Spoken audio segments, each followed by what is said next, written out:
So it is estimated that somewhere between 75 and 92% of our daily behaviors are outside of our conscious awareness. So we think on autopilot. So one of the best examples I can think of with this is driving a car. So most of us, unless you're just starting to drive a car, don't have to use your consciousness to drive your car. You just jump in and you turn your keys and you go. You can be thinking about other things and just drive. If you've ever driven down the road and gotten to your destination and you forget how you even got there because you weren't paying attention, or maybe you drive past your exit and maybe 30 minutes down the road you look up and you see some signs and you think, wow, this does not look familiar to me. And you just drove right past your exit because you were daydreaming or you're thinking about a conversation that you're going to have, or whatever it is. When you do that, it's because your subconscious takes over and you are actually driving without even being consciously aware. You're just going, you're just driving. I'm sure you guys have related to that, some more than others. So there's all kinds of things that we do naturally from our subconscious level that is just automatic, you know. So this slide here says that somewhere between 75 and 90% of our 92% of our daily behaviors are outside of our conscious awareness, meaning it's just automatic thoughts. We just get up and we do it. We don't have to think through every morning how to take a shower. We just do it. And sometimes we're half asleep when we do it. And so it kind of shows you that how programmed we really are just by habits and automatic actions that we do day after day after day. So we think on autopilot. This means that most of our decisions and responses are made ahead of time based on our subconscious programming. So it means that they're made ahead of time. So we've already decided the majority of our responses based on what we believe and what we know to be true. So, and that's why whenever you come across many decisions during your day, you don't have to stop and think about it for 5 minutes. You can give very quick answers right away. Sometimes somebody will ask you a question and you can answer it within a half a second or a second, simply because it's not really a new question. You've already given thought to it. You've already been down that road and you know what you're going to say. And so you just respond automatically to that. And typically it's based on what you've already experienced and what you already know. See, we have a default or automatic thoughts, and that's important to know. So if you think about it, where do these automatic thoughts come from? You know, if we already know the answer to many of the things that we're going to do every day because it's already been thought through, where does that come from? Where does that go? It's kind of like a database that's been created, and that's really exactly what it is. It's a database that's already been programmed. It's already been there. The biggest threat to our well-being is not what will physically harm you. It is the thoughts that will take you captive and derail you from your purpose. So the biggest threat to our well-being is not what will physically harm you. It is the thoughts that will take you captive and derail you from purpose. Now, it is true that there's a lot of physical things that can harm us. We can get sick, physically sick. We can get run over by a truck. There's a lot of things that will harm us. But most people that are not well or living well, it's typically because of our thoughts.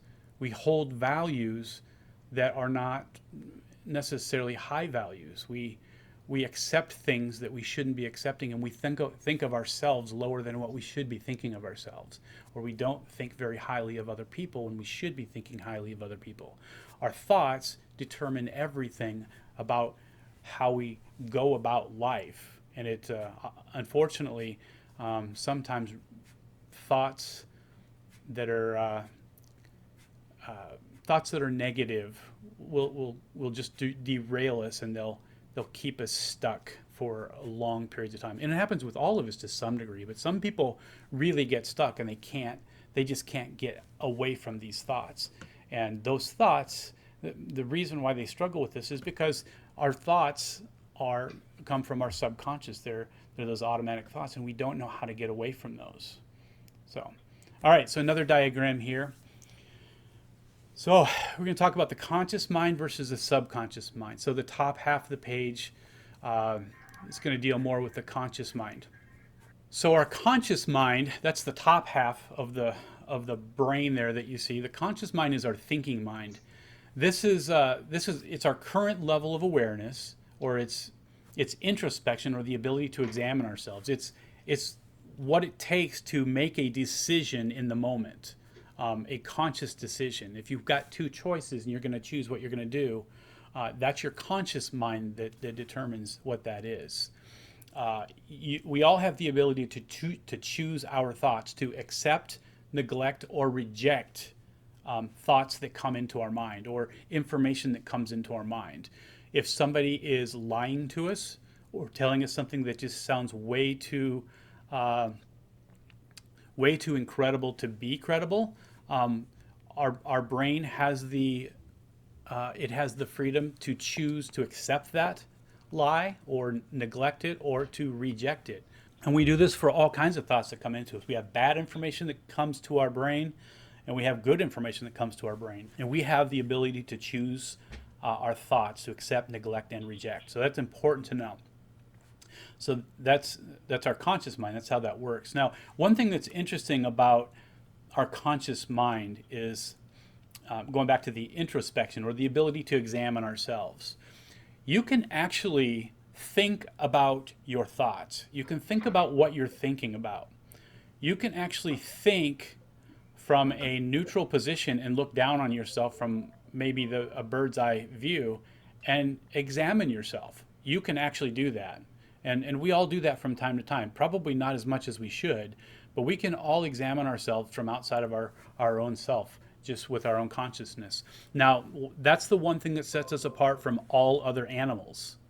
All other animals are not capable of doing this. They work on instinct. They work from the subconscious mind, just from experience and cause and effect. That's how they work. They don't have that extra ability that human beings have of conscious thought. So that's an important distinction. So the subconscious mind is quite different, though. The subconscious mind is it's an extension of our mind, but it's the foundational part. It's where the programming of the mind takes place. There's so many things that we do in our daily operations that's just subconscious. We don't even consciously think of it. It just happens the way it is. It's our automatic thoughts. It's also muscle memory. When you think about muscle memory, you think about sports or athletics, playing basketball or playing football, or any type of sport that requires skill, or not just sports, but any kind of it could be making pizzas. It could be any kind of hand-eye coordination. That muscle memory is really important.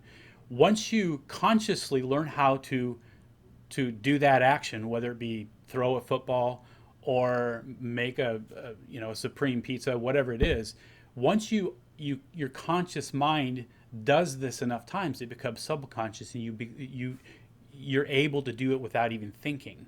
From that point forward, you can throw a football without thinking. You just go and you just do it, because now it's your subconscious mind that's controlling your thoughts. It's your muscle memory. Once your muscles do the same thing over and over and over, it gets in a habit, and it starts remembering that. Think about also like your reflexes. It's part of a self-defense mechanism that you have built into your body, and it's in your subconscious. If something's to come towards your face, your eyes will blink. You'll blink, or you'll react quickly. Those are your reflexes. Or maybe you're driving a car and the car in front of you slams on their brakes and you slam on your brakes. That's your subconscious. You've been trained to do that.